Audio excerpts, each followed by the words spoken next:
आशा का त्याग करके आपकी कृपा से आपके नाम गुण रूप लीला धाम इसी का चिंतन होता रहे। बड़ा कठिन है भोगों की आशा का त्याग करना। आशा सर्वत्र से हट जाए तो एक क्षण नहीं लगेगा स्वरूप बोध होने में। जो स्वरूप बोध होने में समय लग रहा है भगवत साक्षात्कार होने में, उसका कारण है आशा। भोगों की आशा, जीने की आशा, मान प्रतिष्ठा की आशा, लोक परलोक की आशा।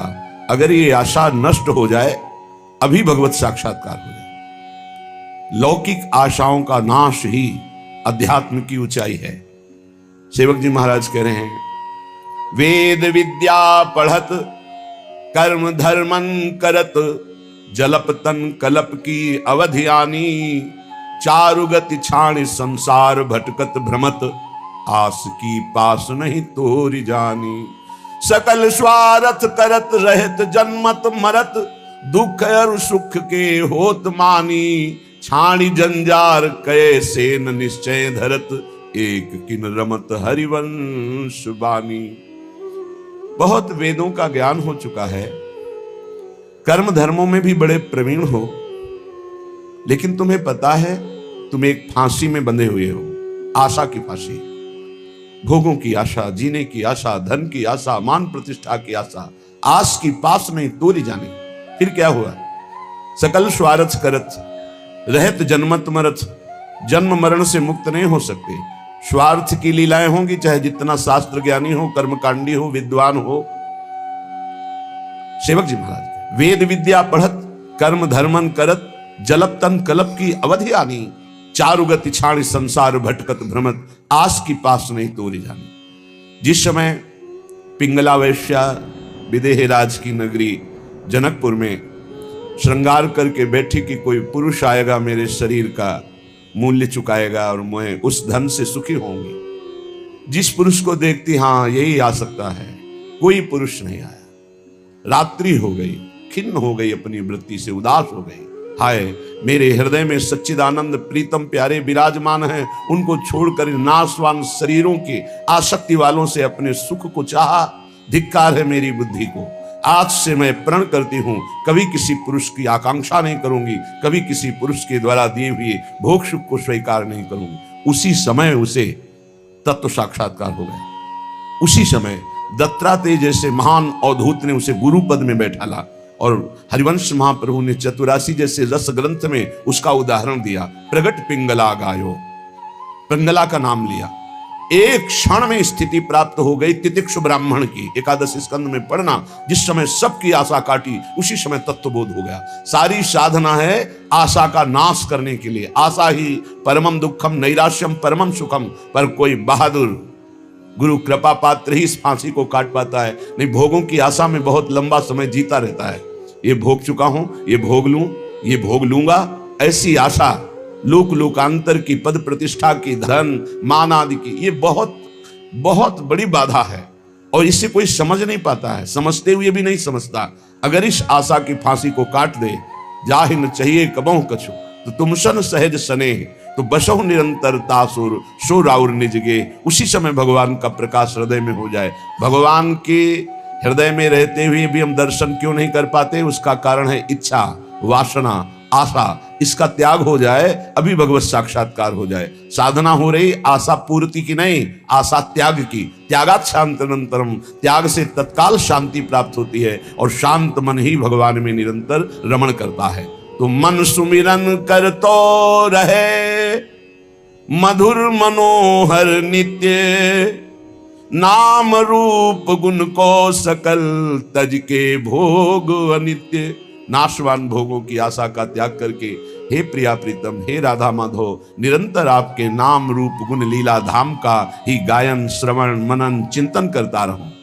जय श्री राधा जयति जय, जय माधव घनश्याम, जयति समर्पण में विमल प्रेम नित्य सुख धाम।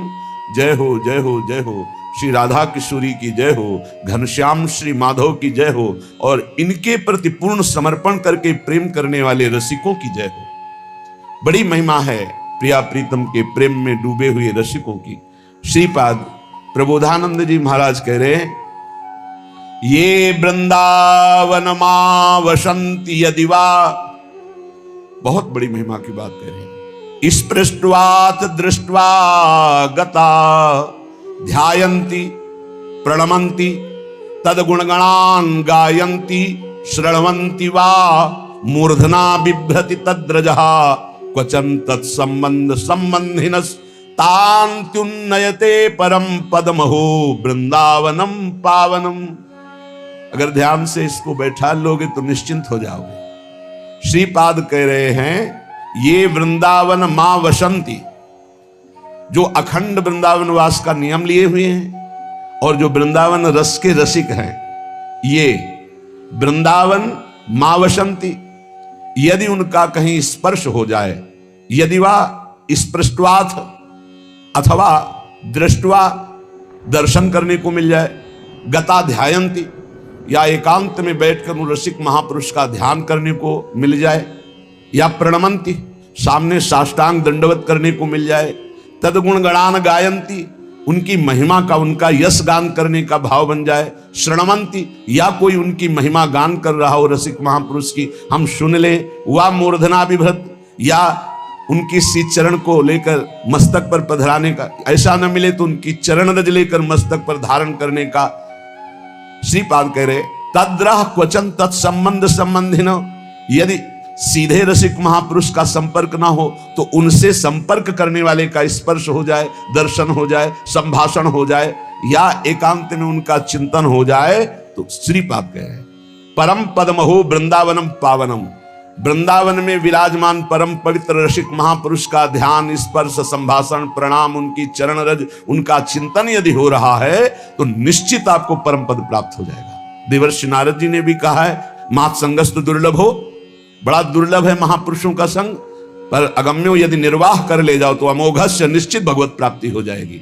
श्री जी संबंध का निर्वाह करती है, हमारी प्रिय सखी का शरणागत है, बस इस बात से श्री जी महल खवासी दे, अपने श्री चरणों की सेवा, अपने महल का वास प्रदान कर देती। दर्शन, सेवक जी महाराज ने कहा, दरस परस अघनास बास निज संग करो दिन, तीन मुख हरिजस सुनत श्रवण मानो नत्र पितछिन, कलिय भद्र बरनत सहस कलिकामादिक दोष सब।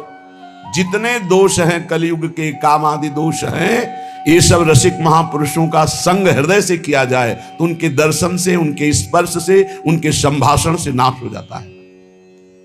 गंगा जी भी ऐसे रसिक महापुरुषों के स्पर्श की आकांक्षा करती है कि वो कभी हमारे में चरण रख दे तो हम निष्पाप हो जाएं।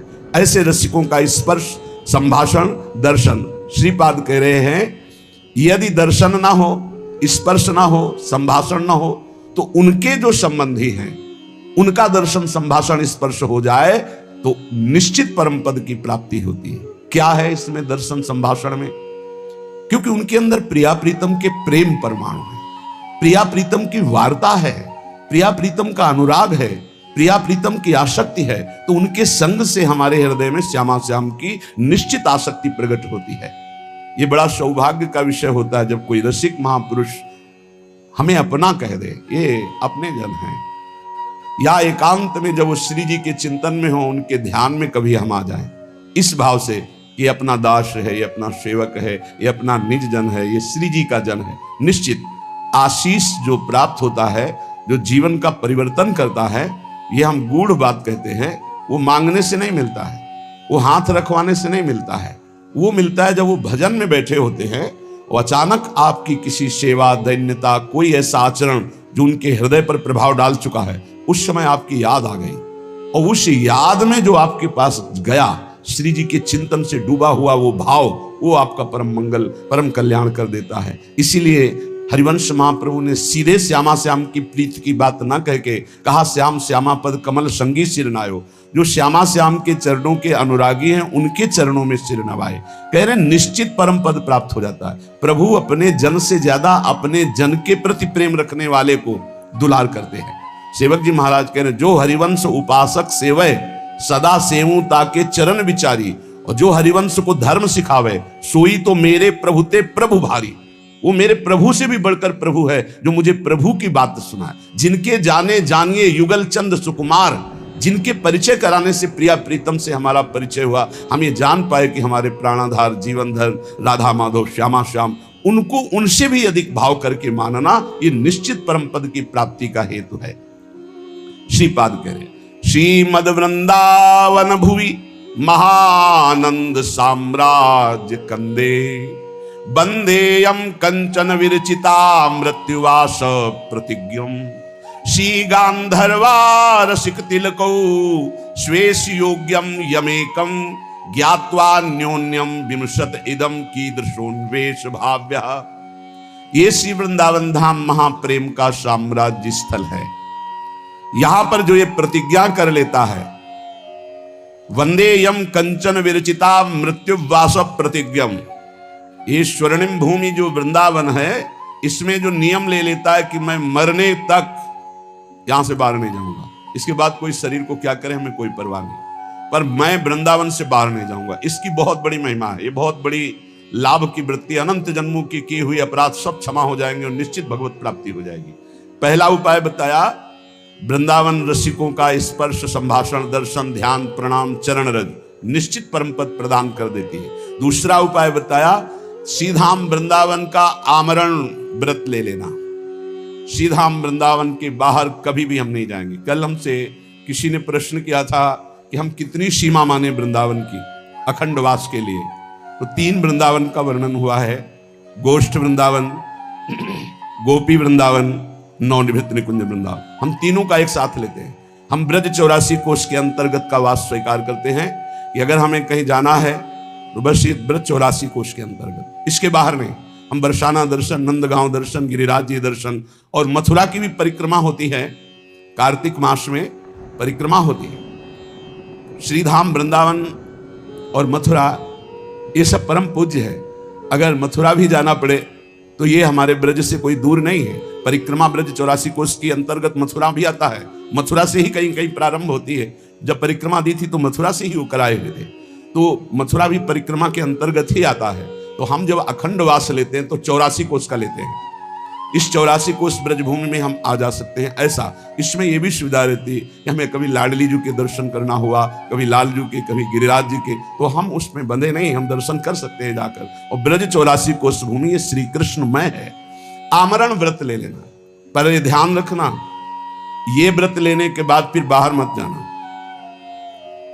कभी कोई ऐसी गुरुजनों की आज्ञा, जैसे हमारे बहुत से साधक आमरण अनशन व्रत लिए वृंदावन का, पर महारानी जी की पोशाक लाने के लिए दिल्ली भी जाते हैं। सुबह जाते हैं, शाम तक सेवा की सामग्री लेके लौट आते हैं। और ये आज से नहीं, ये पुरानी परंपरा चली आ रही। आनंदी माता जो राधा वल्लभ जी के पीछे मंदिर है, लाडली जी की साड़ी के लिए कलकत्ता गई थी और वहां से लाई थी। अपनी प्रियाजू के लिए, अपने गुरु जी के लिए, उनकी सेवा के लिए यदि हमें जाना पड़े तो हम वृंदावन के अंतर्गत ही हैं, हम वृंदावन से बाहर नहीं, क्योंकि उनकी आज्ञा में है, उनकी इच्छा में, उनकी सेवा में, उनकी आज्ञा। अपनी किसी इच्छा या अपनी किसी सेवा के लिए या अपनी किसी दुख निवृत्ति के लिए हम नहीं जाएंगे, पर गुरु जी का आदेश हो जाए तो इसी क्षण जहां वो आदेश कर दे। भगवत ऋषिक जी को गुरुदेव ने उनके आदेश कर दिया, नहीं रहना, चलो जाओ यहां से वृंदावन से बाहर। तो 2 काम किए, बाहर के वृंदावन से दूर किया और अंदर वृंदावन प्रकाशित कर दिया। तो गा रहे हमारे उर वृंदावन और माया काल जहां नहीं व्यापे, जहां रसिक सिरमौर हमारे उर वृंदावन। निरंतर प्रिया प्रीतम जहां खेल रहे सब वृंदावन प्रकाशित कर दिया। रे वृंदावन की निष्ठा परिपक्व भाव से स्वीकार करने पर वो कैसा भी जीव क्यों ना हो परम पद का अधिकारी हो जाता है। पर इसको बड़ी दृढ़ता से स्वीकार। श्री जी की सेवा के लिए गुरु आज्ञा होने पर वो बात अलग। श्री जी के लिए तो जीवन ही अर्पित है, उनके लिए तो पूरा संकल्प विकल्प सब उन्हीं के लिए है। हम अपना कोई संकल्प नहीं। हमारा शरीर सुख के लिए बाहर जाना नहीं होगा, हमारे रोग हो जाए हम अमुक स्थान जाए, ऐसा नहीं होगा। लेकिन यदि श्री जी की सेवा के लिए कि अमुक जगह इत्र मिलेगा, अमुक जगह चंदन मिलेगा, अमुक जगह पोशाक मिलेगी, तो हम जाएंगे। हम श्री जी की सेवा के लिए वो वस्तु लेकर रात्रि यहीं व्यतीत करेंगे आकर के। ऐसा हमारे बहुत से संत भगवान ऐसा करते हैं, क्योंकि नित्य श्री जी का फूल बंगला बनता है, नित्य सेवा सामग्री, तो किन्हीं किन्हीं को जाना पड़ता है और वहां से झूमर है, सेवा की पोशाक है, सामग्री। तो उनका ऐसा नहीं कि वृंदावन का अखंडवास स्वीकार नहीं करते। जब कोई साधक यहां से आज्ञा में जाता है तो वो हमारे हृदय में रहता है। जब तक वापस नहीं आता तब तक अखंड चिंतन उसका बना रहता है, कहीं भी बाल बांका ना होने पाए, कहीं भी उसका अध्यात्म चिंतन न बिगड़ने पावे, क्योंकि माया नगरी में जा रहा है। हमारी स्वामिनी जी की उस पर दृष्टि रहती है। श्री गांधर्वा रसिक तिलको स्वेशु योग्यम यमेकम। गांधर्वा श्री लाडली जू रसिक तिलक श्री लालजू महाराज, जो वृंदावन का अखंड वास स्वीकार कर लेता है उसको अपने अनन्य सेवकों की गणना में श्री प्रियालाल लिख लेते हैं। केवल अनन्य वृंदावनवासी, अखंड वृंदावनवासी, ये बहुत बड़ा व्रत है, बहुत बड़ा व्रत। अंतिम जन्म है जिसका, वही ये व्रत ले। और इसका निर्वाह, बहुत कष्ट की परिस्थितियां आ सकती हैं, लेकिन टूटना नहीं। कोई भी कष्ट तुम्हें परास्त नहीं करेगा, पर तुम टूटना नहीं। अगर आमरण अनशन जैसे परीक्षित जी ने लिया तो 7 दिन में भगवत प्राप्ति कराने के लिए बिना बुलाए सुखदेव जी आ गए, बिना बुलाए। ऐसे ही आप आमरण व्रत लीजिए वृंदावन का, तो बिना किसी याचना के किसी सिद्ध रसिक महापुरुष का सानिध्य प्राप्त हो जाएगा और प्रिया प्रीतम की प्राप्ति हो जाएगी। जो श्री राधा किशोरी की उपासना करता है, कौन बाधा उसे परास्त कर सकती है? राधा राधा राधा, अगाध प्रेम रस प्रदान करने वाली, अगाध संपत्ति प्रदान करने वाली श्री लाडली जी का नाम राधा। जो राधा राधा आराधना करता है तो कोई भी बाधा, कोई भी अपराध उसे छू नहीं सकता, कोई भी अपराध छू नहीं सकता।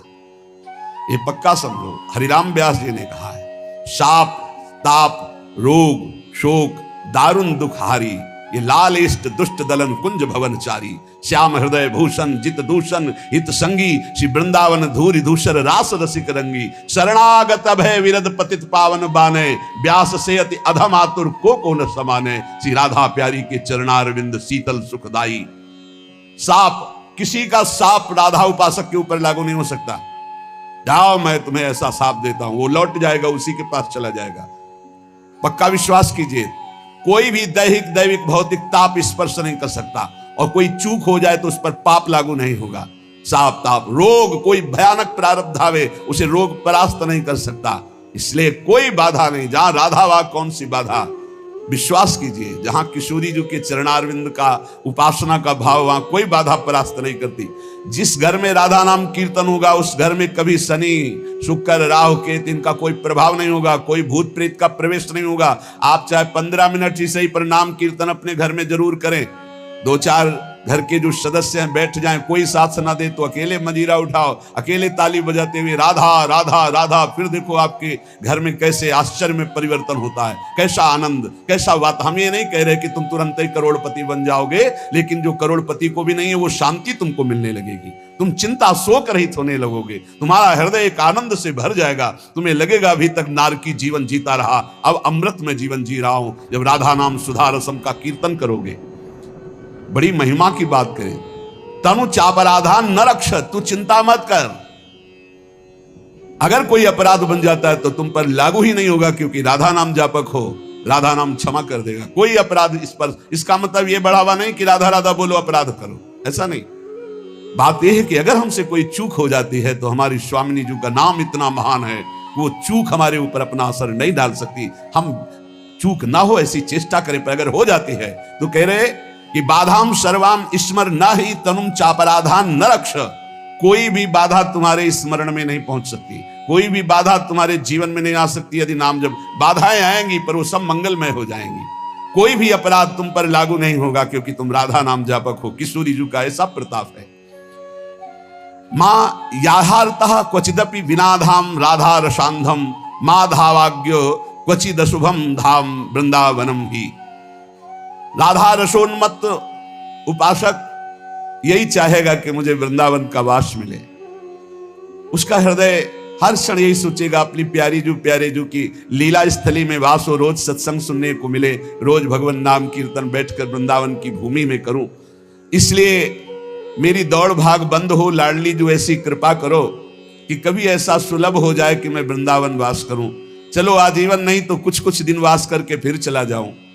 ये बड़ा सौभाग्य का विषय होता है कि 2 महीने में आप आए, 2 दिन रुके, फिर चले गए, फिर 4 दिन रुके, फिर चले गए। आप देखना इसका रंग चढ़ेगा आपके ऊपर।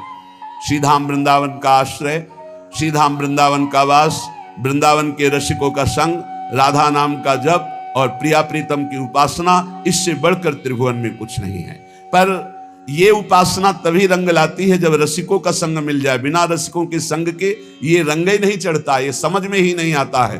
बहुत ज्ञान विज्ञान की बातें बघारते रहते हैं पर आशाएं अंदर से नहीं जाती, भोग इच्छा अंदर से नहीं जाती, इसीलिए ना तत्वबोध होता है ना भगवत प्रेम होता है। श्री भगवत ऋषिक जी महाराज कह रहे हैं, उपासक प्रायः माया के आकर्षण में दौड़ने लगता है।